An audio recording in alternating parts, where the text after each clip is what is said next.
Je l'explique pas par le relâchement, en tout cas. Bon, on a perdu les matchs précédents contre le PSG, Lille, en faisant des matchs cohérents, mais sans, voilà, en les perdant.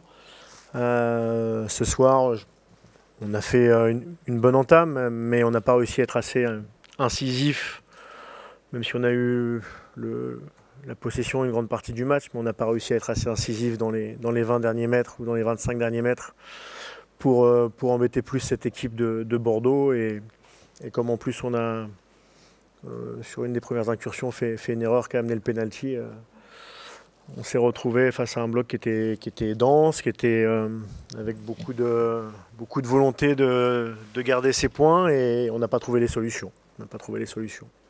Ben, ils avaient mis un système pour être solide, qui était un 3-5-2, un 5-3-2, et puis pour aussi pouvoir utiliser la profondeur quand c'était possible. En tout cas, c'est ça qui. Enfin, il a eu raison d'utiliser ce système, ça c'est une évidence au vu du match. Nous, euh, on a déjà affronté des systèmes qui nous matchaient, euh, avec un peu plus de réussite parfois, mais là, on n'a pas eu la petite étincelle. Pas à aucun moment, mais je pense qu'on n'a pas assez attaqué les intervalles de leur dernière ligne défensive. Ce qui fait qu'ils ont toujours réussi à défendre en nombre.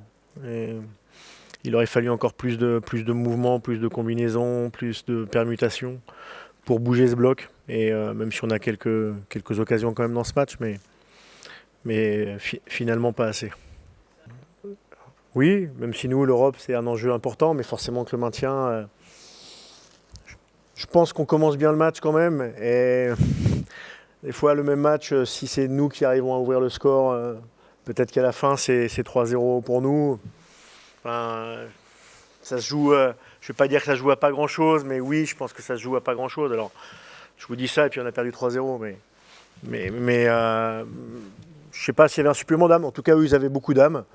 Et peut-être que nous, on était dans la maîtrise du jeu, et il fallait encore aller plus loin que la maîtrise du jeu ce soir, et ça, on ne l'a pas fait. Non, il n'y a pas de relâchement, il n'y a pas de fatigue. Voilà, on a joué deux gros avant, même si ça n'explique pas tout. Et aujourd'hui, on a fait un non-match. C'était un match à enjeu, pour eux et comme pour nous. On est passé complètement à travers. Donc voilà, le score est peut-être un peu sévère, mais bon, je pense qu'on n'en a pas fait assez du tout. Ouais, je pense que vous avez résumé la situation. Je pense qu'on encaisse le premier but qui nous fait mal quand même sur le penalty. Puis après, on est tombé un peu dans la frustration. On est tombé un peu dans leur jeu aussi. On s'est un peu énervé. Du coup, je pense qu'on a moins joué avec la tête et on était un peu nerveux. Du coup, on a fait des erreurs sur la fin de match. Je pense qu'on aurait pu marquer quand même, mais après en contre, ils ont bien joué à la fin. Jean-Louis, une victoire qui fait beaucoup de bien, et elle était espérée, elle était attendue. Espérée, elle était espérée, oui. On doit être une équipe atypique. On bat les équipes qui jouent l'Europe et on perd 3-0 contre les équipes qui luttent pour le maintien. On fait 14 clean sheets dans la saison et on est à moins 15 au goal average. On ne laisse pas indifférent. Qu'avez-vous fait pour expliquer, pour transformer le visage de cette équipe qui s'est comportée en équipe, ce qui n'a pas toujours été le cas depuis un mois? On a continué à travailler, mais je pense que les joueurs ont pris conscience de l'importance, même si c'est pas un match abouti, parce que on avait choisi un système solide, vu que on rechangeait encore la charnière centrale qui n'avait jamais joué. Baïs Benito, on avait fait Mexer, on avait fait Koscielny. Donc il fallait être solide derrière contre une équipe qui a de gros arguments offensivement, avec un très bon meneur de jeu et des attaquants, plus des couloirs qui viennent pour déborder et centrer. Et on avait choisi de contrer, ce qu'on a fait en première mi-temps moyennement, parce qu'on a perdu des ballons un peu faciles sur les premières relances, mais en deuxième mi-temps on aurait pu marquer d'autres buts. On a eu de bonnes situations. C'est le presque qui me dérange. Mais ça veut dire que dans la vie, il faut toujours combattre malgré tout ce qui peut vous arriver. Il faut toujours y croire. Et à un moment ou à un autre, vous êtes récompensé du travail, même si on a fait une saison de galère.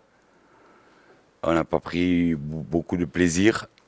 Mais quand tout le monde est sur la même longueur d'onde, quand on a le bon état d'esprit, quand les gens veulent faire les efforts les uns pour les autres, ça donne ce qu'on a vu ce soir, et contre Rennes. Donc ça veut dire qu'on est capable.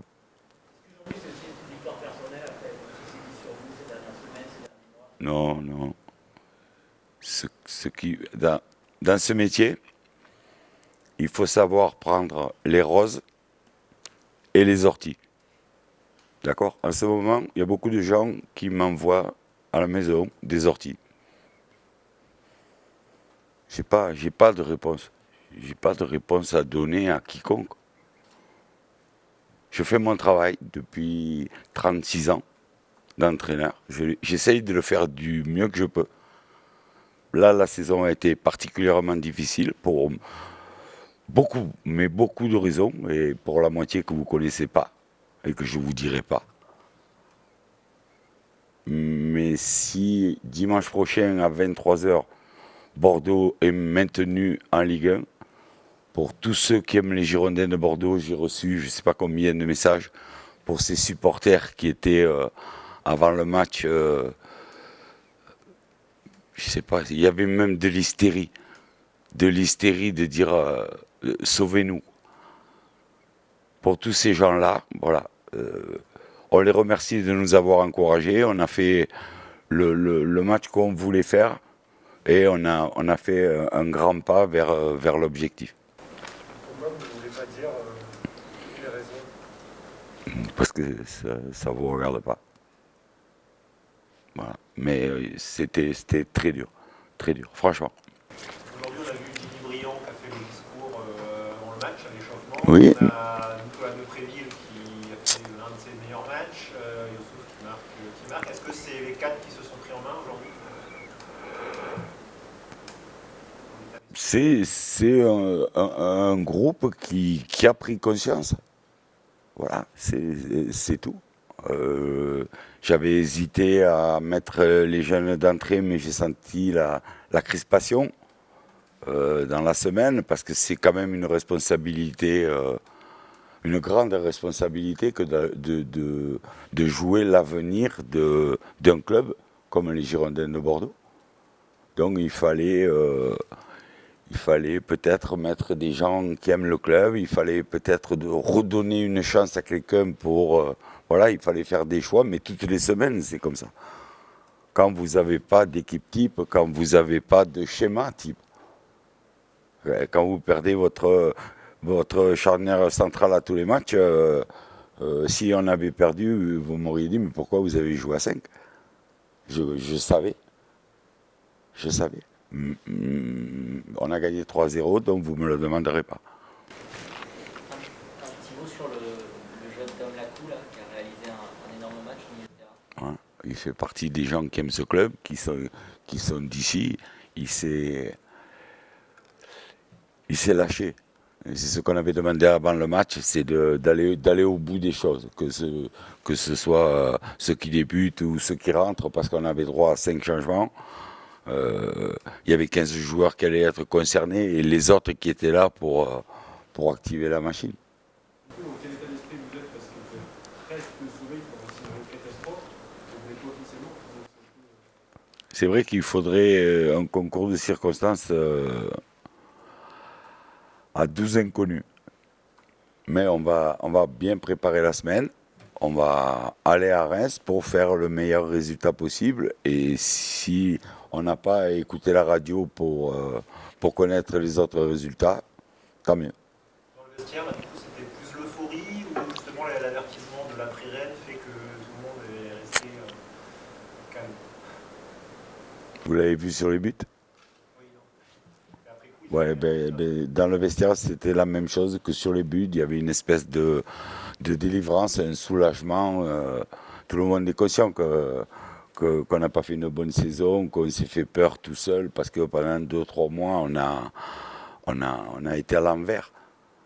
Mais les 2 victoires à domicile font que les gens ont prouvé qu'ils étaient capables, les joueurs ont prouvé. Vous avez dit que la saison avait été compliquée. Oui. Est-ce qu'en 36 ans de métier, c'est la pire saison que vous avez traversée aujourd'hui? Dans l'extra sportif, oui. Dans l'extra sportif, c'est la pire. Après, le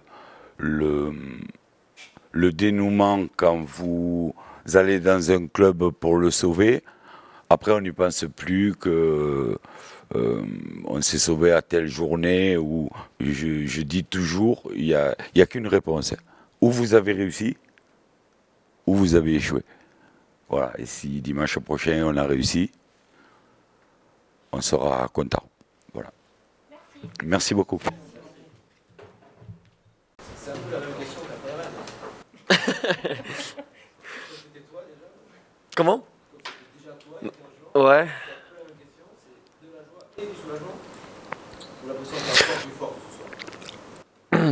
Et c'est pas presque la même réponse. Beaucoup de joie. Mais je pense qu'on sait tout le monde que mathématiquement, c'est pas encore fait. Et je pense que même la dernière fois, j'ai dit que je suis suisse. On aime bien être précis. Et c'est malheureusement pas encore le moment pour le fêter. Donc il reste un match. On a souvent dit cette saison aujourd'hui, est-ce que l'équipe pouvait manquer un peu de caractère? Ce soir, c'était l'inverse. Ouais, je pense que oui, hein. Ce soir, il fallait des hommes sur le terrain. Après un match à Nantes où on était absolument le contraire de ce qu'on a montré aujourd'hui, fallait montrer une réaction énorme parce qu'on était vraiment dos au mur. Et c'est ce qu'on a fait. Je suis extrêmement fier, hein. Il y a des joueurs comme Tom Lacou qui a fait un match absolument incroyable. Pour nous, la défense, c'était super parce qu'il a soulagé notre jeu. Donc voilà, il faut souligner ça. Toi, l'état d'esprit, justement, il y avait l'euphorie un petit peu après Rennes. Est-ce qu'il y a de l'euphorie là aussi ou les résultats des autres ont calmé tout le monde Moi, ça fait un moment que je joue au foot. Avec 42 points, de ne pas être sauvé encore, c'est quand même fou. Que des équipes qu'on se trouve là derrière, normalement tu fais 5-6 victoires dans une saison. Là, ils enchaînent des victoires 3-4 fois de suite. C'est incroyable. Je vais le dire comme ça. Si l'univers veut qu'on descende, on va descendre. Parce que là, c'est une question de tellement beaucoup de choses qui doivent se passer qu'on puisse descendre. Je pense qu'on fait du bien de se concentrer sur nous encore une dernière fois, absolument une dernière fois, de faire notre boulot. On sait ce qu'on doit faire, on sait ce qu'on ne peut pas faire. Et je suis quand même convaincu qu'on va le faire. Youssouf Sabaly qui marque, c'est insignifiant quand même. Bah, bon, lui, là, ça fait longtemps qu'il n'a pas marqué? D'accord, ok. Bah, tant mieux, je suis content pour lui parce que ce deuxième but a été tellement important parce que je pense que les derniers 10 minutes ou c'était combien 6 minutes encore avec temps additionnel, on aurait souffert parce qu'ils auraient joué avec des longs ballons, ils sont puissants devant, c'est toujours un peu galère, donc tant mieux qu'il nous a soulagés avec ce but. Comment expliquer cette différence de visage aujourd'hui entre le match de Nantes où il n'y a quasiment rien, il n'y a pas d'équipe, et aujourd'hui il y a une équipe solidaire, disciplinée, organisée C'est le mental, hein. Encore une fois, on a très bien montré que le foot c'est un sport tellement mental qu'on ne peut pas le sous-estimer. Il y a tellement beaucoup de footballeurs qui sont forts avec le ballon. On est tout le monde champion du monde à l'entraînement. On a gagné la Ligue des Champions à l'entraînement, mais c'est pas ça, hein. C'est les matchs le week-end qui comptent. Si tu as un petit peu peur, si tu as le dos au mur comme on l'a maintenant, c'est pas du tout facile. Donc vraiment, je pense que c'est bizarre de dire ça, mais on peut quand même être fier de ce match qu'on a montré aujourd'hui, même si la saison elle était vraiment nulle. Et si je pense qu'avec une victoire à Reims et avec un peu d'aide de Lille à Angers, on peut même finir 12e, c'est un truc de fou. Avec le retour qu'on a fait, on a gagné quoi, deux matchs et demi. Incroyable. Ça me laisse des regrets. Un match comme ça, vous gagnez contre Rennes qui joue l'Europe, là vous mettez 3-0 à Lens qui venait jouer une place en Coupe d'Europe. Je dis que vous êtes gâché tout seul. Si c'est une chose que je retiens de cette saison, c'est le nombre de fois que je dis que c'est pas la qualité dans cette équipe qui manque. Ouais. Je sais pas, peut-être c'est le mauvais moment avec le mauvais groupe qui est tombé cette saison, que ça n'a pas fonctionné. Peut-être le même groupe l'année prochaine peut faire de l'extraordinaire. Je sais pas. C'est des questions qu'on peut se poser jusqu'à la fin de la saison. Je pense qu'il va y avoir pas mal de changements pour l'année prochaine. Il faut déjà du club. Après, ça passe par l'équipe. Il faut beaucoup de changements parce que je pense que le club, il est tellement grand, il est tellement historique que des saisons comme ça peut pas arriver, ça mérite pas ça. Donc. La victoire aussi par le mental, mais qu'est-ce qui fait que vous avez remis à l'endroit totalement aujourd'hui? C'est aussi la peur d'être collé avec le nom à une descente. C'est quelque chose que moi personnellement je voulais pas du tout. Je pense qu'il n'y a pas un joueur qui veut être associé à une descente. Ça reste dans le CV pour toute ta carrière. C'est ça. En fait, ce que les grands champions ils font, ils sont dans tous les matchs, ils sont absolument 100% prêts. Hein. Si tu es 90% prêt, ça ne suffit pas. C'est le plus haut niveau qu'on peut être, hein, même en France. Après, tu as les tournois européens où tu vois des grands joueurs cramés à cause de la pression. C'est ça la grande différence. S'il y a un petit de 13 ans, il me demande c'est quoi le plus important dans le foot, oui, tu peux t'entraîner le temps que tu veux, tu peux cibler la barre 50 fois par entraînement et tu la touches 49 fois, tu ne vas pas être champion. Parce que c'est le jour du match où tu dois être absolument 100% prêt. Et là, avant le match, tu as vu même à la mi-temps, pendant l'entraînement, tu as vu des coéquipiers à toi qui étaient transfigurés, qui étaient habitués. Je pense que je peux le dire maintenant. Hein. Hier, l'entraînement était catastrophique. Je pensais que si on joue comme on s'est entraîné hier, on va perdre 5-0. Et je pense que c'est peut-être aussi ça qui a fait qu'aujourd'hui, on était encore plus tendu dans une façon positive. Parce que hier, c'était absolument nul. Donc peut-être ça nous a aidés. Parce que si on aurait fait la samba et on aurait éclaté l'autre équipe 6-0, on était peut-être venu un peu soulagé. Mais là, on était vraiment au fond. Je pense que j'ai vu beaucoup de joueurs faire la prière pour aujourd'hui. C'est paradoxal, Maurice, parce que je crois que tu disais tout à l'heure, vous avez fait quand même 14 clean sheets cette saison, vous avez quand même une défense qui a fait beaucoup de buts, vous avez jamais gagné un match trop tôt, le premier but cette saison, et pourtant, on a l'impression que quand ça va vraiment bien, et quand ça va pas, ça va vraiment pas bien. Ouais. Merci d'avoir mentionné les clean sheets, ça fait plaisir. Bon, à la fin de la saison, on peut parler de beaucoup de choses. Je pense qu'on a vu un début de championnat avec une défense très stable. Je pense aussi que cette saison, devant le but, on n'était peut-être pas si froid comme on l'attendait. Mais quand même, sur les derniers 5 matchs, on a pris absolument beaucoup de buts, beaucoup trop. Et c'est avec une défense stable qu'on gagne les matchs. Parce que si tu marques déjà pas un but, au moins tu ne prends pas et le match n'est pas perdu. Donc c'était le moment pour revenir sur les clean sheets contre Rennes et contre Lens, contre des deux équipes qui jouent très bien au foot, qui jouent pour l'Europe. Ouais, c'est très bien. Ouais, c'était tout ce que je peux dire. Ça veut peut-être dire simplement, si on a compris entre les lignes, que les problèmes, on n'est pas majoritaire dans l'université. Moi, je souhaite que pour tout le monde, déjà, il y ait la calme. Non ? Comment dire ? Le calme ? Ah, le calme. Non, c'est pas. Bon, qu'il y ait le calme qui revient. Que ça commence par la direction.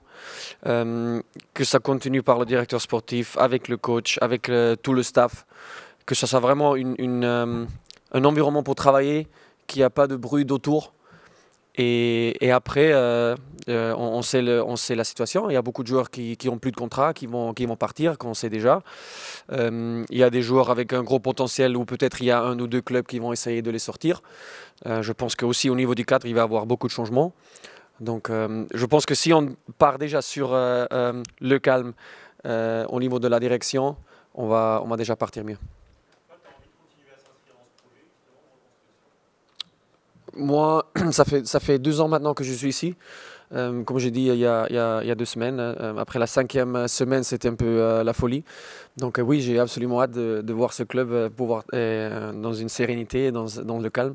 Et j'ai encore 1 an de contrat, donc pour le moment, je reste. Ouais. Un petit mot sur Jean-Louis. Il a été beaucoup critiqué, c'était compliqué parfois avec le groupe. Il a toujours tenu la barre et aujourd'hui vous êtes en train de vous sortir. Quelle relation vous avez un peu avec lui et comment tu expliques qu'il arrive comme ça à tenir la barre quand même jusqu'au bout, on va dire. Alors pour Jean-Louis, en tant que personne, j'ai absolument que des mots, des super mots. Hein. C'est un humain incroyable. Je pense qu'il a beaucoup de valeur avec qui je suis d'accord, que je partage. C'est vrai qu'il est venu ici, il a retrouvé un groupe qui était déjà avant qu'il est venu très divisé. C'est un boulot extrêmement difficile. Et moi je pense que le pauvre il a vieilli 5 ans hein, en 1 an avec ce groupe. Ça va être un soulagement énorme pour lui aussi de finir la saison sur une bonne note. Et je pense aussi que le staff, hein, pas que Jean-Louis, avec Ghislain, avec Yaro, avec Fabrice, ils le méritent parce qu'ils veulent que du bien pour le groupe. C'est clair avec la personnalité, peut-être c'est émotionnel, ça gueule peut-être un petit peu plus, mais c'est que pour le bien du groupe. Et je pense que le groupe comprend ça parfaitement. Et c'est aussi pour eux que j'espère que ça va finir très bien, comme ça a l'air maintenant. Parce que comment ils sont aussi, ils méritent pas une saison comme ça. Juste une précision, hier tu disais que l'entraînement c'était nul, pourquoi? C'était l'enjeu ou c'était juste une bonne technique? On a fait un 10 contre 10.